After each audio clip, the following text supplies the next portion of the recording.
अस्सलाम वालेकुम student. I am Tarak Hussain. उम्मीद है कि आप सब लोग ठीक होंगे।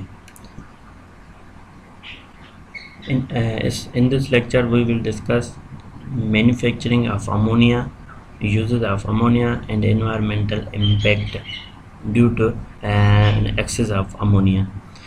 तो इस लेक्चर के अंदर हम अमोनिया को डिस्कस करेंगे, उसकी मैन्युफैक्चरिंग के बारे में डिस्कस करेंगे, उसके यूजेस के बारे में डिस्कस करेंगे, उसके जो है एनवायरमेंटल पे कौन कौन से इम्पेक्ट हो रहे हैं उसके बारे में इसका इस्तेमाल कर रहे हैं। तो सबसे पहले हम इसका इंट्रोडक्शन देख लें कि अमोनिया होती क्या है, उसका फार्मूला क्या होता है, ठीक है, और उसकी प्रॉपर्टीज़ कैसी हैं, ठीक है। तो यहाँ पे आप देख सकते हैं कि अमोनिया एक कंपाउंड है किस चीज़ का, नाइट्रोजन और हाइड्रोजन का कंपाउंड बना हुआ है, ठीक है। ये हो गए हमारी नाइट्रोजन, ये हो गए हाइड्रोजन का जिसका जो फार्मूला है ये आपको हर वक्त जहन में जो रखना है फार्मूला, ठीक है। वो ये फार्मूला रहा आप लोगों का NH3 अमोनिया, ये इसका फार्मूला है अमोनिया का, ठीक है। ये आपको लोगों को हमेशा जहन में रखना है और इस फार्मूले को भूलना कहीं भी नहीं, क्योंकि बहुत सारे आप जो स्टूडेंट जो हैं वो इंटर्नशिप वगैरह की होगी तो आप लोगों ने इसके बारे में बहुत सुना होगा अमोनिया के बारे में। ये एक इम्पॉर्टेंट टॉपिक है आप लोगों के लिए, केमिकल वालों के लिए, ठीक है, क्योंकि इसका बहुत ही ज़्यादा इस्तेमाल किया जाता है। इसमें बहुत ज़्यादा इंडस्ट्रीज़ के अंदर सबसे पहले तो आपके सामने एंग्रो है, FFC है, ठीक है। आपने इंटर्नशिप अगर नहीं की तो आप नेक्स्ट ईयर में इंटर्नशिप करने जाएंगे, ठीक है, तो वहाँ पे आप लोगों को ये चीज़ें वहाँ पे बहुत ज़्यादा काम आएंगी। कैसे काम आएंगे, अगर आप देख लें तो जैसे ही FFC या एंग्रो के अंदर जाएंगे तो जो अमोनिया है उसका बहुत ही ज़्यादा इस्तेमाल किया जाता है वहाँ पे, ठीक है, क्योंकि उसका जो मेन रॉ मटेरियल है जिससे वो अपना जो है खाद बना रहे हैं, ठीक है, फर्टिलाइज़र बना रहे हैं, वो अमोनिया ही है, ठीक है। तो उसको मेन जो उसकी रॉ मटेरियल है वो अमोनिया है, ठीक है। तो इसको हम सबसे पहले आप लोगों ने ये देख लिया कि अमोनिया कंपाउंड है नाइट्रोजन एंड हाइड्रोजन का जिसका फार्मूला NH3 है। It is colourless. अगर अब इसकी प्रॉपर्टीज़ बता रहा है कि ये कलरलेस गैस है, इसका कोई कलर नहीं होता। उसके बाद ये गैसेस फॉर्म में होती है हमारे पास। उसके बाद इसका फेमस पंजेंट स्मेल, इसके अंदर एक स्मेल होती है, गंदी सी स्मेल भी देती है अमोनिया, ठीक है। तो उसके बाद ये हो गया इसका इंट्रोडक्शन। उसके बाद अगर हम बात करेंगे the uses of ammonia in the chemical industry. अगर इसके यूजेस की बात की जाए तो इसका बहुत ही ज़्यादा इस्तेमाल किया जाता है। सबसे पहले उसका इस्तेमाल तो मैंने बताया कि जो हमारी फर्टिलाइज़र इंडस्ट्री है उसके अंदर हो रहा है आपका, ठीक है। तो फर्टिलाइज़र इंडस्ट्री जैसे आप एंग्रो में FFC में जब जाएंगे तो ये अमोनिया मैन्युफैक्चरिंग के बारे में बहुत ज़्यादा वहाँ पे आपको क्वेश्चन किए जाएंगे। वो मैंने बता लिया कि क्योंकि वहाँ की जो मेन प्रोडक्ट है, वहाँ की मेन जो रॉ मटेरियल है प्रोडक्ट को बनाने के लिए वो हमारी अमोनिया ही होती है, ठीक है। तो आप लोगों को उस जो है चीज़ के बारे में नॉलेज होनी चाहिए इंशाल्लाह। वो वहाँ पे, अब ये तो मैंने बता दिया, ये आप लोग भी जाके देख सकते हैं कि इनका इस्तेमाल और कहाँ-कहाँ पे इसका इस्तेमाल होता है। अमोनिया का हम इस्तेमाल करते हैं नाइट्रिक एसिड को बनाने के लिए, ठीक है। नाइट्रिक एसिड को मैन्युफैक्चर करने के लिए हम अमोनिया का इस्तेमाल करते हैं।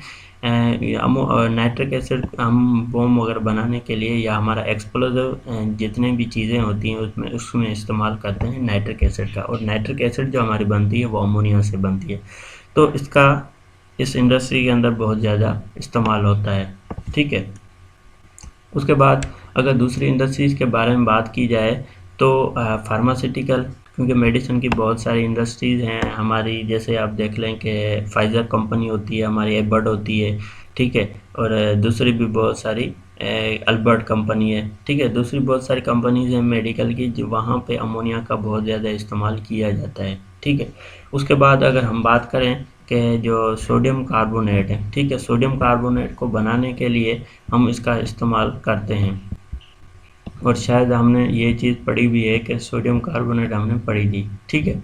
सोडियम कार्बोनेट का बहुत ही ज़्यादा इस्तेमाल होता है बहुत सारी इंडस्ट्री में, गिलास industry, paper industry, plastic industry. तो उसके लिए सोडियम कार्बोनेट हमारी एक मेन प्रोडक्ट है जो हमारी अमोनिया की मदद से बनती है, ठीक है। हमने इस पर डिस्कस किया था, पहले डिस्कस किया हुआ है, इस पर पढ़ा हुआ है।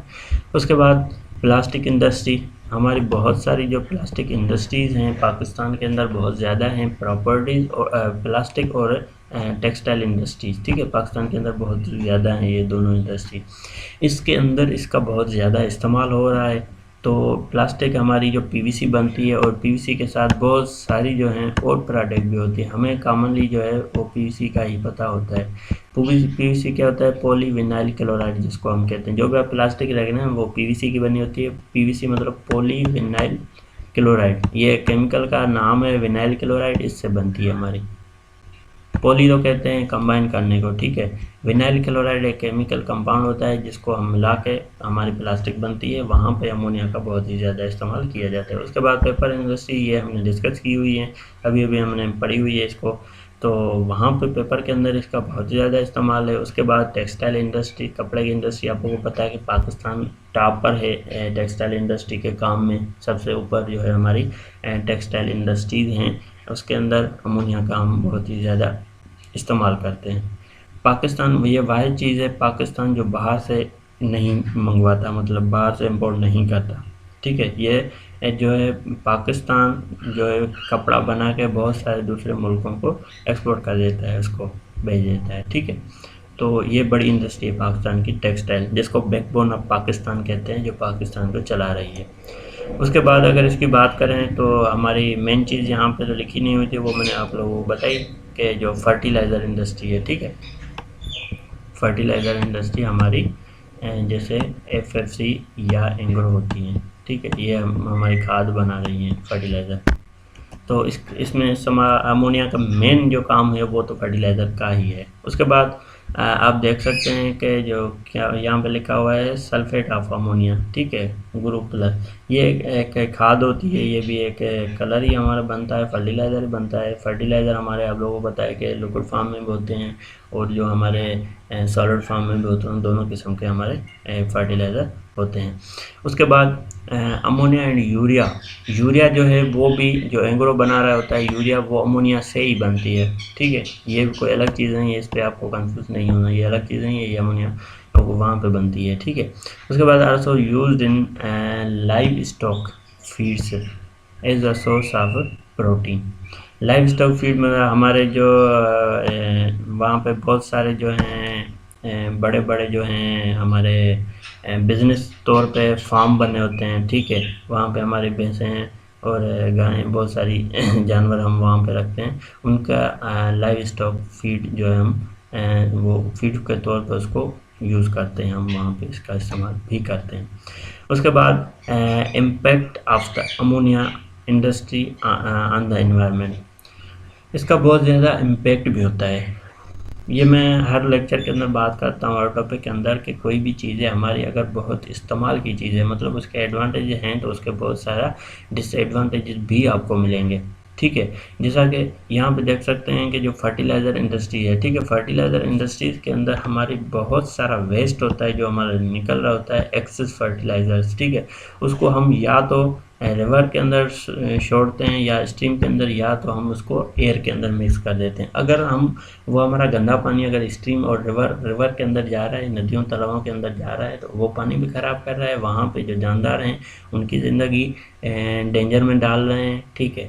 उसके बाद अगर हम इसको एयर में छोड़ रहे हैं तो हमारे पास जो हमारे ह्यूमन है, एयर एनवायरनमेंट में जितनी भी चीज़ें हैं हमारी एयर से रिलेटेड, तो उन सब को नुकसान होता है, ठीक है। हमें सांस का प्रॉब्लम हो सकता है, बहुत सारे ऐसे चीज़ें होती हैं, मगर उसके लिए बहुत सारे आजकल मॉडर्न इक्विपमेंट आ रहे हैं जो इस चीज़ों को कंट्रोल कर रहे हैं कि हमें वो वेस्ट जो है रिवर के अंदर भी ना छोड़ा जाए और एयर के अंदर भी ना छोड़ा जाए, उसको ट्रीट करके वहीं पर हम ट्रीट करके उसको बाहर निकाल दें, ठीक है।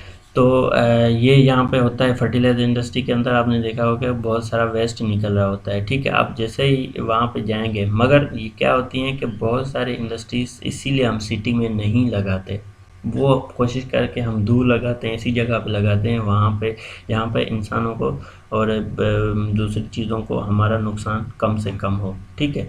तो वो सारी चीज़ें वहाँ पे जो है वो वहाँ पे आप लोग देख सकते हैं, ठीक है। आप देख लेंगे, अगर एफएफसी जाएंगे तो वहाँ पे आप लोगों को दिखाया जाएगा।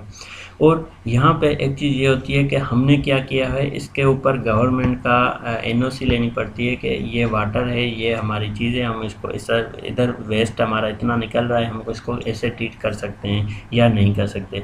तो इसकी जो है एनओसी मिलती है, परमिशन मिलती है, हर इंडस्ट्री के पास होती है। अगर आप एंग्रो के एफएससी के अंदर या एंग्रो के अंदर जाएंगे तो आप लोगों को वहाँ पे वेस्ट वाटर ट्रीटमेंट का एक अलग जो है वो एक डिपार्टमेंट मिलेगा। अब जितनी इंडस्ट्री दूसरे प्रोसेस पे खर्चा कर रही है, उतना वेस्ट वाटर जो है हमारा ट्रीटमेंट प्लांट, वो अलग प्लांट लगा हुआ है वहाँ पे उनका, ठीक है, उस पर खर्चा कर रही है। अब उस पर क्यों कर रही है? क्योंकि हमारे जो वेस्ट होता है वो बहुत ज़्यादा गंदा होता है। अगर वो पानी उन्होंने डायरेक्ट बाहर छोड़ दिया इन्वायरमेंट के अंदर, तो हमारे इन्वायरमेंट को नुकसान कर देगा और वहाँ पे कंपनी नहीं चल सकती, उसको बंद करना पड़ेगा। तो इसीलिए वो क्या करते हैं, वहाँ पे जो है बहुत सारे दूसरे प्लांट लगाए जाते हैं, ठीक है। जैसे वेस्ट वाटर ट्रीटमेंट का प्लांट होता है, आप किसी भी इंडस्ट्री में टूर पे जाएंगे जब, तो वहाँ पे आपको ये चीज़ मिल जाएगी। अब इस पर बहुत ज़्यादा खर्चा किया जाता है। इस पर क्या किया जाता है, हमारा जो वेस्ट वाटर होता है उसमें बहुत सारी गैसेस डिजॉल्व हो सकते हैं, बहुत सारे ऐसे केमिकल हो सकते हैं जो बाहर जाके दूसरे जानदार को नुकसान पहुँचा सकते हैं। तो उस सब को हमें बचाने के लिए हम क्या करते हैं, वेस्ट वाटर ट्रीटमेंट एक अलग बहुत बड़ा प्लांट होता है, वो लगाते हैं। वहाँ पे उस वेस्ट वाटर को हम ट्रीट करते हैं, मगर उसको लायक बनाते हैं कि इसको हम एनवायरनमेंट में अब छोड़ सकते हैं, ये किसी जानदार को, किसी पेड़ पौधों को, किसी इंसानों को नुकसान नहीं पहुंचा सकता। उतना ट्रीट करके प्लांट के अंदर उसको हम बाहर उसको फेंक देते हैं, ठीक है। तो इसके जो हैं ऐसे इम्पैक्ट हैं। उसके बाद अगर हम इसके मैन्युफैक्चरिंग की बात करें तो हमारा हेबर प्रोसेस, ठीक है, हेबर प्रोसेस होता है जिसके बिहाफ हम इसको मैन्युफैक्चर करते हैं। तो इंशाल्लाह हम इसको नेक्स्ट लेक्चर में डिस्कस करेंगे इंशाल्लाह। थैंक यू, खुदा हाफिज़।